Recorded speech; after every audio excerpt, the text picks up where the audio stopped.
Greetings, stranger, and welcome to the Wise Quarter of Absalom. This district is the heart of learning and the home of government here in the city at the centre of the world, and just about every local knows it. In this one location are all housed the Grand Council of Absalom, the most famous academy of magic in the world, one of the world's oldest libraries, a prestigious law school, and even the source of the city's currency in the Absalom Mint. Not to mention all of the usual district disturbances, and a good number of unusual district oddities.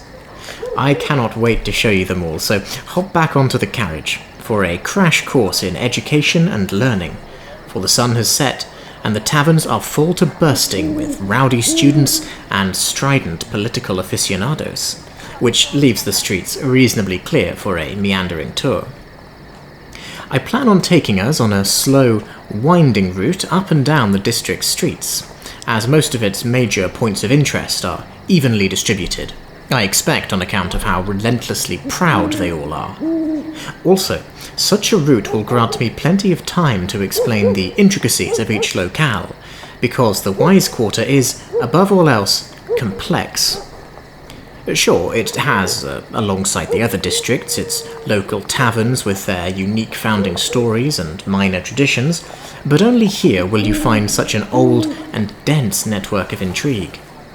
In other words, if grumpy conservatism is the flavour of Westgate, and if the arts and high society are the flavours of the Ivy District, then here in the Wise Quarter you can taste politics on the air.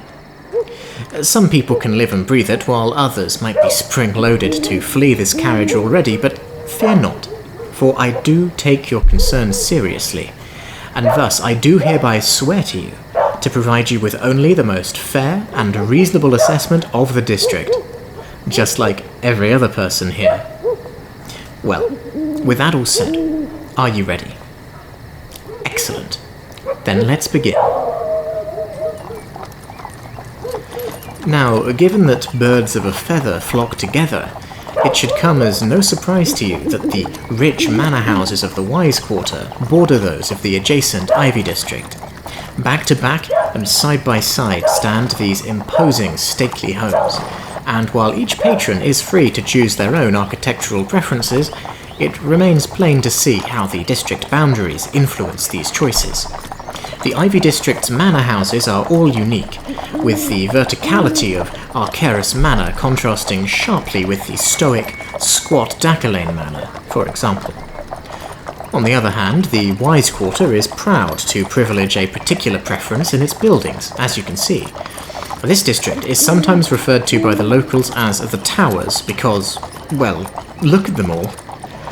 The ones with flickering purple beacons there are the most famous, but we'll come back to those in just a moment. For now, look right at the closest manor. This is the Salhar Estate, owned by Assyrian's Grand Ambassador to Absalom, Dremthead Salhar.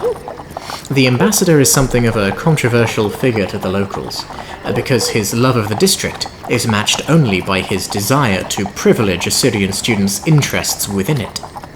A perfectly sensible and reasonable position for another nation's ambassador to take, to be sure, but nevertheless quite disheartening to the many local Absalomians who cannot afford to study at one of the district's prestigious schools of learning. This has been exacerbated by the fact that ambassadorship from Assyrian is one of the few such positions, alongside Qadira and Taldor's ambassadors, that have guaranteed seats on the low council, meaning Salhar's influence is even greater than many people realize.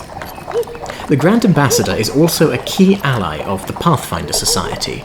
He has funded many an expedition to his desert homeland in search of valuable artifacts and historical memorabilia. I think it is no coincidence that the Salhar Estate is so close to Dacalane Manor, given how aligned their owners are in this regard. I'll remind you that the society itself is headquartered in the Foreign Quarter, and that we will discuss it in great detail then, but for now, identifying the wealthy benefactors of the Pathfinders is all I am willing to disclose. If we were to turn eastwards here, we would come to one half of the Temple of Sivanah on our right. The building itself is entirely whole, with a quite plain domed design, but it is twinned with its sister building in the Petal district, and the two share the same clergy. As the goddess of mysteries and illusions, you can imagine her popularity with the students here. The only thing that distinguishes the building itself is that its walls' colours and patterns change over time, seemingly at random, despite the claims of certain mystics to the contrary.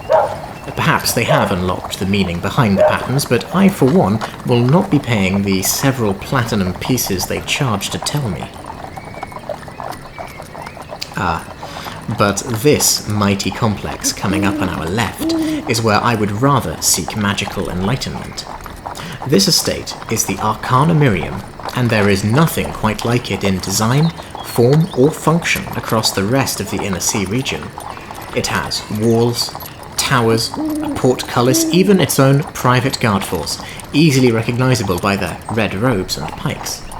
Its central spire is 80 feet tall and stands as the 10th tallest structure in the city. It is, in all respects, a fortress within the district, and make no mistake, this was a deliberate choice by its founders. The Arcanamirium was constructed by the Archlords of Nex, a somewhat militant but undeniably powerful faction of the ancient nation of Nex, located on the continent of Garun's southeastern corner. As an elitist group, the Archlords were keen to remind anyone who would listen that magic is a precious force to be defended and withheld from the commoners, a position that has fluctuated greatly in popularity over the centuries. The Archlords themselves were diminished in Absalom following their unsuccessful attempt to besiege the city from within. The wizards unleashed a host of conjured and crafted creatures on the unsuspecting city and its deeply corrupt officials, leading to an unsightly melee across Absalom's streets. The siege was only defeated when the desperate city turned to demon summoners and unscrupulous mercenaries, so the whole affair is called the Conjured Siege by historians. These days, the school is overseen instead by the city's first spell lord, Lord Geard of House Gix, who also happens to be Absalom's Primarch, presently missing in office. Thus, control of the academy has been temporarily delegated to the elven wizard Garathal Brighteyes as the acting first spell lord. The academy itself is committed to fostering the application of magic throughout all of society, both within the city and abroad. It holds an annual open examination that thousands of people from across Golarion travel to its gates to take. This is no quill and parchment exercise either, but an extensive series of trials held by the Arcanamirium's docents, that is, lecturers. Contrary to popular opinion, a student does not actually need to ace this exam to gain entry to the school, because even seasoned mages regularly fail to pass every test. You see, enrollment in the academy is not just for novices, but for all students of magic, regardless of their progress. Thus, while you can fail the exam outright if you possess absolutely no magical talent, it is much more likely that a junior practitioner will be graded as an apprentice and offered a place regardless. Better performers are ranked as Journeyman, Maven, or the coveted Arcancenti, a title reserved for only the most accomplished of spellcasters. So, what prevents the school from being flooded with every youth who has learned to levitate a rock? Well, the sobering answer is cost. Tuition at the world's most prestigious school of magic is undertaken only for those with generous sponsors or deep pockets. A few schemes do exist to assist the majority of hopeful applicants, but these are either comically competitive or abusively demanding. Despite the prohibitive barriers to entry, the school continually produces talented spellcasters, and a graduate of the Arcanamirium is all but guaranteed to be able to produce powerful magical effects and to command a deep understanding of magic generally. It is also somewhat distinct from other magic schools in its broad spectrum approach to education. All things magical are valid pursuits of study in the eyes of its faculty. Necromancy? Not a problem. Sword and sorcery combinatorics? Excellent choice. The application of magical tuning auras to complex gear systems in an attempt to complement the mechanical automata of Absalom? A perfect dissertation title. The discrimination of the Arcanamirium is in wealth, not academic pursuits, which is quite unusual for a magic school here. I will end with a touch of gossip for you, in case you want some more practical information about this locale. While the first Spell Lord assumed overall responsibility for the Arcanamirium, the position's other duties usually demand they are elsewhere. Therefore, the Academy's quotidian business is instead overseen by its Archdean, currently Lady Darkana of House Madenani. By coincidence, Lady Darkana also holds the title of Second Spell Lord, whose duties are to oversee the defense of Absalom in its magical context. Now, to this end, the Archdean is particularly interested in teleportation magic, and has been sponsoring students who demonstrate an aptitude for the craft. However, she has reportedly been abroad often, establishing clandestine teleportation circles in other cities in order to smuggle goods and artifacts into Absalom without paying taxes and otherwise bypassing inspections. Now, not only is this a clear violation of the city's regulations, but it also seems to be contradictory to her role as Second Spell Lord. Needless to say, the Archdean is becoming a more unpopular figure by the day here. Now, this estate on our left is owned by a relatively new academy, a business school called Withrun House. It is unassuming but effective, producing masters of trade and economic wisdom for all of its students, who must, without exception, be the progeny of wealthy and noble families. Why? Well, I have heard tell that the school is funded and run by the followers of the cult of Druma, whose success is inseparable from their undying devotion and loyalty to their high prophet. Now, to be fair, there are far worse cults to be indoctrinated into. Druma is a well-maintained and reasonably tolerant nation in the Shining Kingdoms region to the north, but I do question whether Withrun House would enjoy continued success if its students' parents were aware of this connection. The estate to the north of us, meanwhile, is a publicly owned zoo called the Absalom Menagerie. Open at all hours of the day, the menagerie houses animals from all environments and locations, having been funded by a famous explorer called Rubani Murabe about 100 years ago. Each enclosure is defined by a permanent wall of force spell, giving the illusion of open enclosures, as contradictory as that term sounds. There has been much debate about the ethics of the menagerie, especially among Absalom's druids.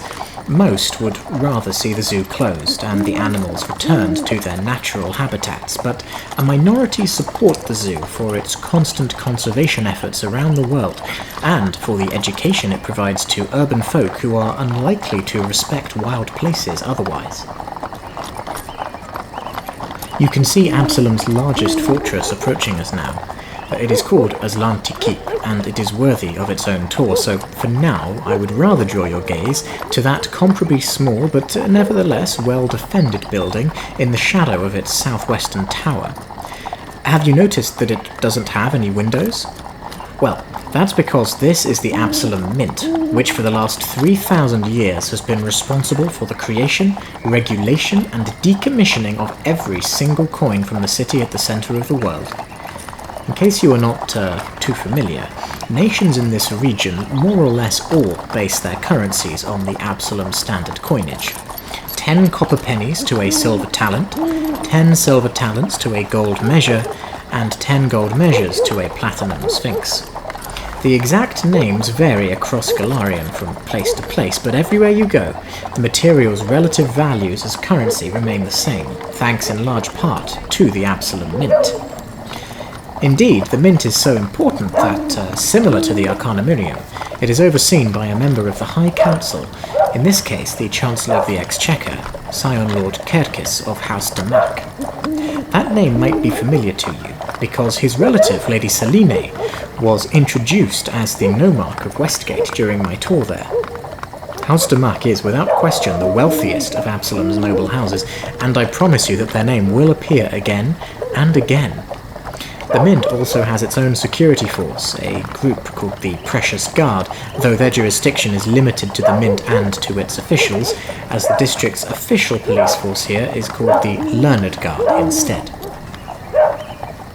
As we begin to head southwards in the shadow of Aslanti Keep, let me point out to you this upcoming block of buildings on our right.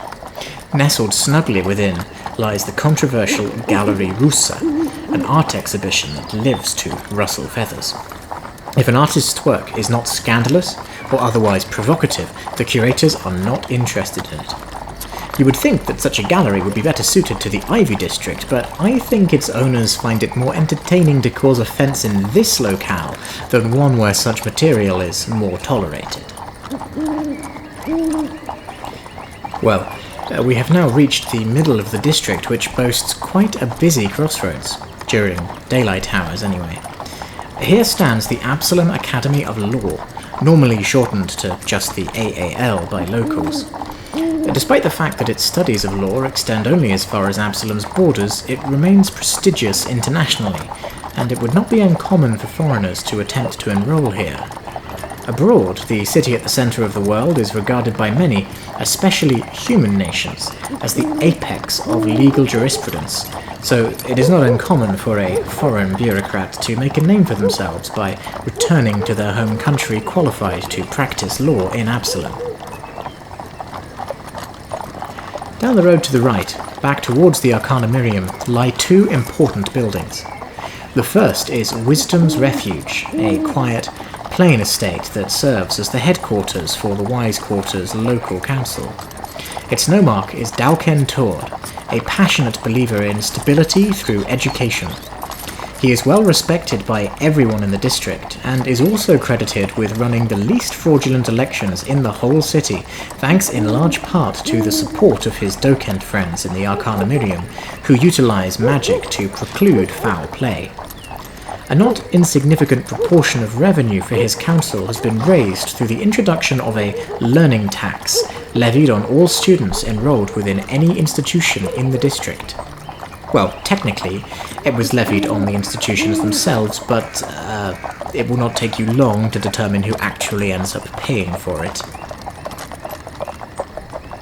If you want to find solidarity with the plight of the student, then I would invite you to seek shelter at the Learned Pig, the premier watering hole for aspiring scholars from all institutions district-wide. Situated just down the road from Wisdom's Refuge, the Pig is unusual in that it claims no particular affiliation with any given school, unlike most of the other taverns and inns here. Thus, it boasts that it has the strongest debates as well as the strongest drinks. No correlation implied, of course. The Pig is named after the inn's tradition of dressing up an enormous porcine mascot in wig and mortarboard for especially lively or important debates. The orators must win the Pig's favour, which could mean the difference between victory or defeat at the lectern. Officially, the debate is determined by the wisdom of the crowd, but in practice, I have found that the crowd is happy to follow the Pig's inclinations. At least, once a night, does some zealous student attempt to magically charm the Pig, or compel it to speak, or give it the gift of sentience, but there are surprisingly strong magical wards protecting it from such nefarious student influence. Now feast your eyes on this pinnacle of surviving Aslanti architecture. The flat roof and sharp slopes of this pyramid-like building betrays it as the most coveted and respected repository of knowledge and law in the entire Inner Sea region, the Forae Logos. As an archive, its growth is maintained by three things: the founding laws, the Scriveners Guild, and the Learned Guard. When the god Herein founded this city, he inscribed into stone tablets a number of irrevocable laws and principles, called the Founding Laws today. They remain respected after almost 5,000 years, though they can technically be overridden by unanimous decision of the High Council. One of these laws was the commissioning of the Forae Logos, or Library of Kortos, and the forbiddance of a single page to be removed from its collection. This ensures that the archive can only grow. But how does it grow? Well, every entrance to the city is manned by a contingent of the Scriveners Guild, which is based out of the Forae Logos.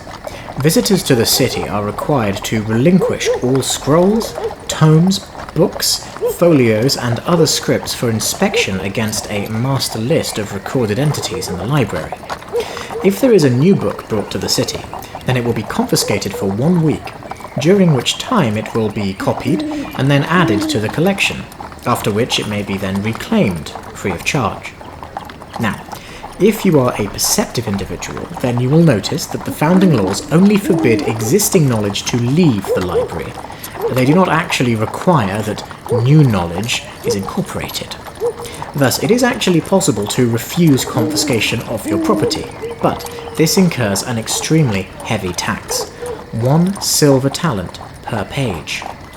This is an obscene amount, but it is still cheap compared to the punishment for smuggling books undeclared, and so importers almost always opt to allow the Scriveners Guild to do its job unhindered. The Learned Guard, meanwhile, is charged with the protection of the building itself as well as its contents. So that its members might appreciate the importance of this task, this is the only force in the city that requires all of its members to be literate.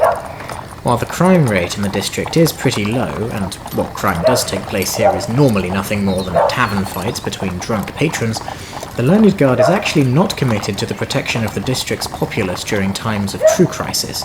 Their first priority will always be this temple to knowledge. It is fitting then that the Learned Guard is based in these buildings here, at the base of the Forae Logos. Together, these are called the Protectorate Anthology, and they rival the Sally Guard in funding and equipment. With access to both the magical support of the Arcanamirium and the intellectual support of the Scriveners Guild, the Learned Guard conducts its investigations thoroughly, but slowly. Although initially they were truly limited to the Library of Kortos, the Grand Council did finally see fit to expand its jurisdiction to the whole of the Wise Quarter, much to the relief of the locals. Its current commander is the imposing Mentir the Colossus, an Ulfan warrior whose somewhat squat stature has been the source of much mockery in the neighbouring Ivy district, safely out of reach from Mentir's retaliation. Now then, we are coming to the second walled block in the district, only a little smaller than the Arcanamirium and twice the size of the Grand Council Hall that lies just east of here. What could justify such extravagance? Well, according to former Primarch Lord Danes of House Herein, the answer is the personal palatial residence of the Primarch themselves. Around 2,000 years ago, Lord Danes, who had become frustrated that his almost endless authority in the city was so dependent on his presence within it, demanded from the Archlords of the Arcanamirium that they imbue his residence with rooms to satisfy his every whim, that he might enjoy the pleasures of the wider world without leaving home. But to help facilitate this, he also commissioned all the building guilds of Absalom to tear down the old Primarch's residence and construct a sprawling new palace in its place. And that is exactly what happened, although I admit that the majority of this complex is actually gardens. Nevertheless, a few years later, the same Archlords rebelled against the Primarch by instigating the conjured siege, so if that were the whole story, it would be a testament to decadence and a warning against reckless ambition. But it isn't. You see, the residence continued to serve subsequent Primarch's needs all the way to the present day, until the office's current holder, Lord Geard, vanished after entering one fateful afternoon. And that's right, the Primarch's last confirmed location was his own residence. Now keep in mind that the building was constructed in conjunction with the Archlord's magic, so speculation quickly grew that some calamity had befallen the estate. A secret joint investigation between the Starwatch Gendarmerie, the Valokur magic specialists, and Pathfinder Society adventuring agents went disastrously wrong, with scattered divinationary reports of some catastrophic magical collapse consuming the house's interior, before all contact with over 24 investigators was lost. This news was then leaked to the press, which clearly did nothing to quell discontent with the council's response to the loss of Absalom's leader. Since that debacle, the doors have remained tightly locked and guarded, waiting for enough initiative to open them again and determine once and for all what exactly happened to the Primarch. In the meantime, Winsel Starborn has been raised as acting Primarch, but he has so far seen no need to try to take up residence in the complex. And no wonder. Perhaps, though, Lord Gear had finally had enough of the endless bureaucracy perpetuated in this structure to our left. Behold the Grand Council Hall. This is both the brain and the heart of Absalom's laws and regulations, as well as its far less exciting administrative duties. I covered the general structure of the Grand Council in my Puddles tour, and will probably dedicate an entire tour to Absalom's political web another time, but briefly, I should simply remind you that there are 13 High Council seats and 49 Low Councillors this year, totaling 62 places, although it does fluctuate a little. Also, at any given time, there can only be 12 High Council seats filled, due to a quirk of how these positions are chosen.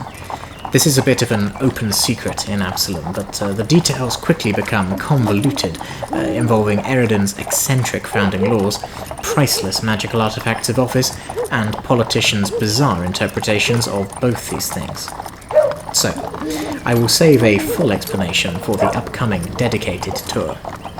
All you need to know for now is that, while there are only ever at most 12 High Councillors, there are 13 High Council seats visible when you walk into the Grand Council Hall's domed conclave room. Besides, to my mind, the most interesting thing about the building itself is how small it seems. I mean, sure, it is big, even grand indeed, but it is hardly the most impressive structure in the city, or even in the district, come to think of it. Well, you must remember that looks can be deceiving. For the majority of the work that takes place here is actually undertaken in a labyrinth of tunnels and offices that run in criss-cross fashion deep beneath the ground of the council hall, occupied at all times by armies of sleepless, raving bureaucrats. It is a popular joke among the locals here that the Wise Quarter possesses a dungeon more dangerous and soul-destroying than any offered by the Undercity, and it can be located just down the stairs within the Grand Council Hall. Located just up the road from the Council Hall is the Blakros Museum, the most infamous site of small-scale disasters in the entire city.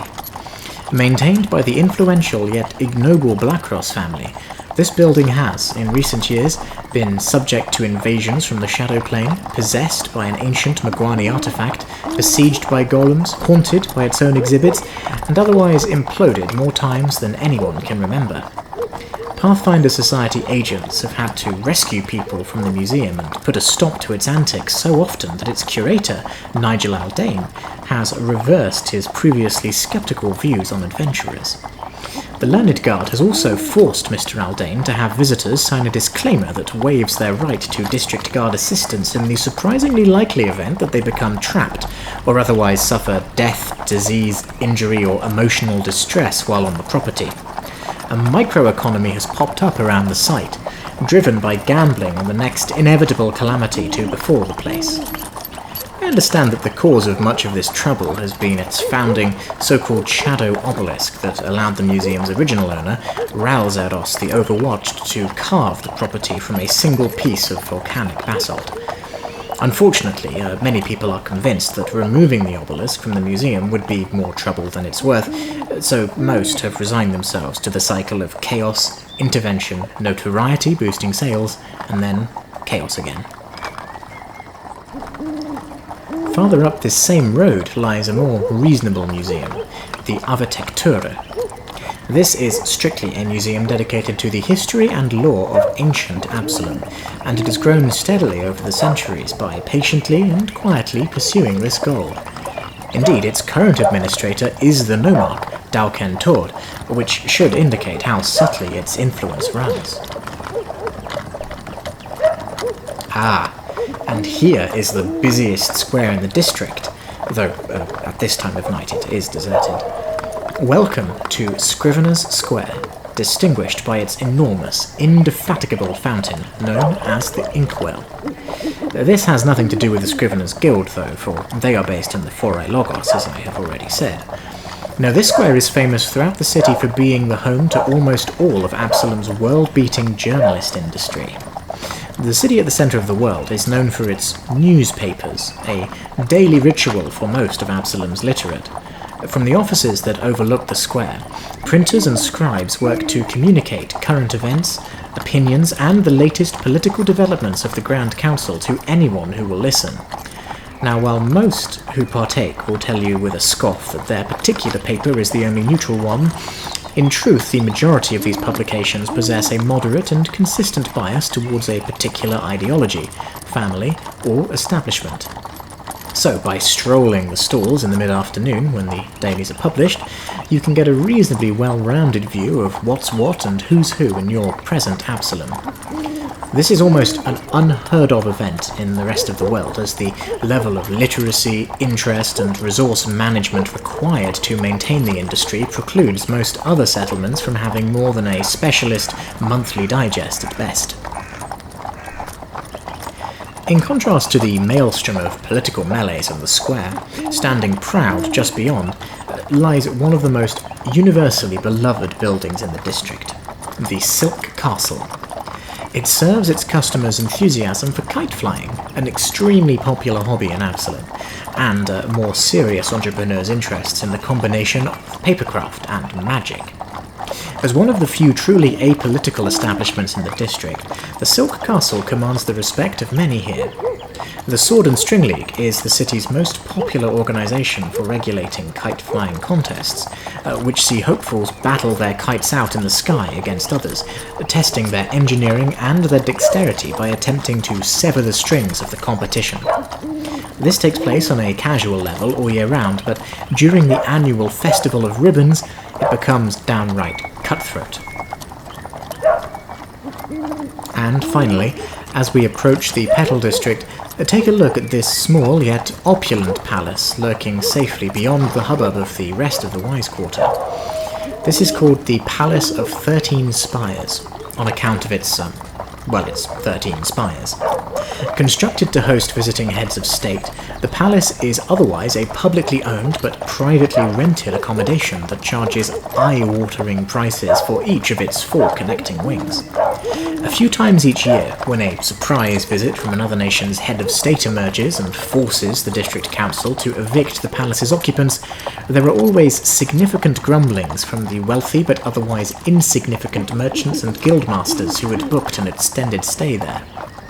They often petition to the Grand Council to intervene, but so far they have never done so, for they have their sights set always on more stately goals anyway.